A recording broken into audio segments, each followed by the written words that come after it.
আসসালামু আলাইকুম সবাইকে সবাইকে শুভেচ্ছা। আমরা যারা রেগুলার জিমে এক্সারসাইজ করি, তো আমাদের এক একজনের এক একটা ফিটনেস গোল থাকে, কারো বডি বিল্ডিং, কারো ফ্যাট লস, কারো জেনারেল হেলথ। তো এই ফিটনেস গোল অ্যাচিভ করার জন্য আমরা রেজিস্ট্যান্স ট্রেনিং বা ওয়েট লিফটিং করি, আমরা কার্ডিও করি, এবং এই দুটা পাশাপাশি অবশ্যই কিন্তু আমাদেরকে অ্যাপসের ব্যায়াম করতে হবে। অনেকে অ্যাপসকে কোর মাসেল বলে। তো আসলে আমরা অনেকে ভুল বুঝি, যে আমরা মনে করি যে কোর মাসেল হচ্ছে এই পেটের এই মাসেলটাকে কোর বলা হয়। আসলে কিন্তু সেটা না, পুরো মাসেলটাকে কিন্তু কোর মাসেল বলা হয়। এটাকে বলা হয় ন্যাচারাল ওয়েট বেল্ট। এটা আমাদের আপার লিম্ব এবং লোয়ার লিম্বকে সংযুক্ত রাখে। তো আমি আজকে তিনটা বেস্ট ইফেক্টিভ কোর মাসেলের বা এই অ্যাপসের ব্যায়াম দেখাচ্ছি, সেটা আপনারা ট্রাই করতে পারেন। আমার ফার্স্ট এক্সারসাইজটা হচ্ছে কেবল ক্রাঞ্চেস। এটা খুবই ইফেক্টিভ একটা এক্সারসাইজ, কারণ হচ্ছে এটা বিগ রেঞ্জ অফ মোশন। আপনি যে এক্সারসাইজগুলোতে রেঞ্জ অফ মোশন যত বেশি, সেসব এক্সারসাইজগুলো সব থেকে বেশি কিন্তু পারফেক্ট হয়, কারণ এটা আপনি অনেক দূর পর্যন্ত আপনি নিতে পারবেন। মানে আপনার ফ্লেকশনটা অনেক ভালো হবে এবং আপনি অনেক দূর পর্যন্ত ছাড়তে পারবেন। মানে রেঞ্জ অফ মোশনটা কিন্তু এটার অনেক বেশি। তো এই এক্সারসাইজটা আসলে আপনি কিভাবে করবেন? তো এটা হলো আপনি যখন এই কেবলটা যখন আপনি নিয়ে যখন নিচে বসবেন, তখন খেয়াল রাখবেন যে আপনার নি থেকে 6 থেকে 8 ইঞ্চি দূর পর্যন্ত কিন্তু এই ক্রাঞ্চেসটা করতে হবে। এবং আরেকটা ইম্পর্টেন্ট পার্ট হচ্ছে যে আপনার যে হিপটা কিন্তু আপনার যে ফুট বা হিলের কিন্তু মানে বাইরে চলে যাবে না, মানে এটা ওভারটেক করবে না কিন্তু। মানে আপনার হিপটা মোটামুটি স্টেবল থাকবে, মোটামুটি এটা কিন্তু খুব একটা নড়াচড়া করবে না। এবং আপনি যখন ক্রাঞ্চেসটা করবেন, কোমর দিয়ে কিন্তু ক্রাঞ্চেসটা করবেন না, পেট দিয়ে কিন্তু ক্রাঞ্চেস করবেন। তো এইভাবে যদি আপনি করেন, তাহলে আপনি দেখবেন যে আপনার একদম সঠিক জায়গায়, একদম পারফেক্টলি আপনি যে জায়গায় আপনি আসলে এটা ক্রাঞ্চেস করতে যাচ্ছেন, সেখানে আপনার হিট হবে। আমার সেকেন্ড এক্সারসাইজটা হচ্ছে রাশিয়ান টুইস্ট। এটা হচ্ছে অবলিক মাসেলে হিট করে। অবলিক মাসেল বলতে আমার এই সাইড মাসেল, এটাকে সাইড মাসেল বলা হয়, সাইড মাসেল এটা হিট করে। তো অনেকে আমরা এই ডাম্বেল দিয়ে টুইস্ট করি, আসলে ডাম্বেল টুইস্টটা কিন্তু এতটা ইফেক্টিভ না।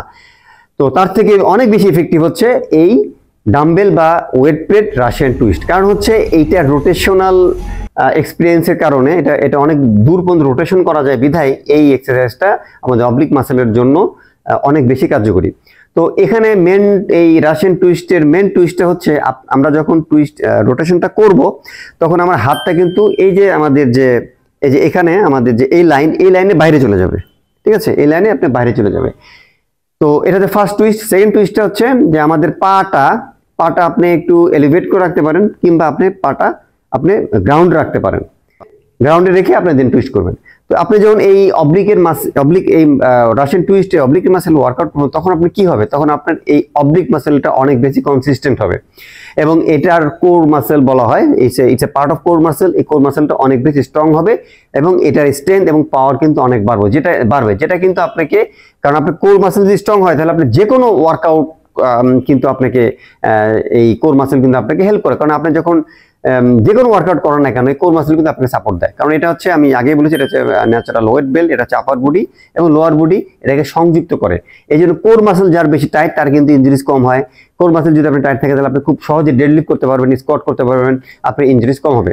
আমার থার্ড এবং শেষ এক্সারসাইজটা হচ্ছে ক্যান্ডেল লাইট টু স্ট্যান্ড। মানে ক্যান্ডেল লাইট যেমন সোজা থাকে, এটাও আপনি সোজা থাকতে হবে। তো এই এক্সারসাইজটা কিন্তু খুবই ইফেক্টিভ এবং খুবই পাওয়ারফুল একটা অ্যাথলেটিক এক্সারসাইজ, এবং খুবই এক্সপ্লোসিভ একটা এক্সারসাইজ। তো এই এক্সারসাইজে কয়েকটা ভার্সন আছে, বিগিনার ভার্সন, ইন্টারমিডিয়েট ভার্সন এবং অ্যাডভান্স ভার্সন। আপনাকে কিন্তু আস্তে আস্তে করে প্র্যাকটিস করে এটা করতে হবে। তো এই এক্সারসাইজটা মূলত হচ্ছে আমাদের লোয়ার অ্যাপসে কাজ করে, এবং ওভারঅল আমাদের অ্যাপসের উপর এটা কাজ করে, মারাত্মকভাবে কাজ করে। তো এই এক্সারসাইজটা আসলে কিভাবে করবেন? তো আপনারা যখন এটা বেঞ্চে করতে পারেন, কিংবা গ্রাউন্ডে করতে পারেন। তো বেঞ্চ করলে বেঞ্চটা বেস্ট। তো আপনারা যখন বেঞ্চে যখন যাবেন, তো এটা আপনারা যখন উঠাবেন, তখন নি এবং ফুট এই দুটা কিন্তু আগে উঠবে। ঠিক আছে, এটা উঠবে এবং ক্যান্ডেল লাইটের মধ্যে স্ট্যান্ড হবে।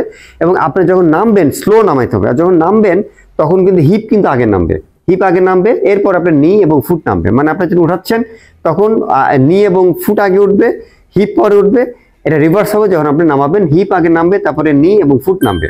তো এটা আপনারা যখন নামবেন, এই এক্সেলেন্টিকটা কিন্তু খুব ইম্পর্টেন্ট। যখন নামবেন, তখন খুব স্লো নামতে হবে কিন্তু। হ্যাঁ, তো এটা আপনারা 3 সেট 8 থেকে 10টা বা যে কটা আপনারা করতে পারেন, এইভাবে চেষ্টা করবেন। তো এখানে আসলে অ্যাপসের যে 3টা এক্সারসাইজ আমি বলছি, 3টা এক্সারসাইজ খুবই ইম্পর্টেন্ট বা খুব ইফেক্টিভ। এই জন্য কয়েকটা কারণ হলো, এই 3টা এক্সারসাইজ কিন্তু এটার রেঞ্জ অফ মোশন কিন্তু অনেক বেশি, যেমন ক্যান্ডেল লাইট স্ট্যান্ড বলেন, ক্রাঞ্চেস বলেন, রাশিয়ান টুইস্ট, এই তিনটারে কিন্তু রেঞ্জ অফ মোশন অনেক বেশি। তো আপনি বিগ রেঞ্জ অফ মোশনে কিন্তু আপনাকে এই অ্যাপসের ব্যায়ামগুলি করতে হবে, আমরা যেভাবে আমরা ওয়েট লিফটিংগুলি করি, ঠিক আছে। সেকেন্ড হচ্ছে আপনারা অবশ্যই অ্যাপসের ব্যায়ামটাকে অবশ্যই খুবই প্রায়োরিটি দিবেন, এবং আমরা অ্যাপসে কিন্তু একটা মাসেল, আমরা যেমন চেস্টের ব্যায়াম করি, লেগসের ব্যায়াম করি, আমাদের অ্যাপসের ব্যায়ামটা কিন্তু ওইভাবে আমাদের কিন্তু করতে হবে সপ্তাহে 3 থেকে 4 দিন বা 2 থেকে 3 দিন। এরপরে যে থার্ড পয়েন্টটা হচ্ছে যে প্রোগ্রেসিভ ওভারলোড, মানে আমরা যেমন অন্যান্য ব্যায়ামগুলোতে আমরা যেমন আস্তে আস্তে ওয়েট বাড়ে, এটাতে কিন্তু ওয়েট আস্তে আস্তে কিন্তু বাড়াতে হবে। আপনারা যখন ক্যাবেল ক্রাঞ্চেস করবেন, প্রথমে যে আপনার 20 কেজি থাকে, এরপর চেষ্টা করেন 25 কেজি, 30 কেজি, এভাবে উইক বাই উইক আপনাকে ওয়েট বাড়াইতে হবে। তো মানে বটম লাইন হচ্ছে এটাই, আপনারা অ্যাপসের ব্যায়াম যখন করবেন, ইট ইজ লাইক আপনার আদার পার্ট, আমরা বাইসেপ, ট্রাইসেপ, ব্যাক এবং লেগের মাসেল যেভাবে করছি, এটা কিন্তু ওইভাবে করে ট্রেন করতে হবে। তো সবাই ভালো থাকবেন, আসসালামু আলাইকুম।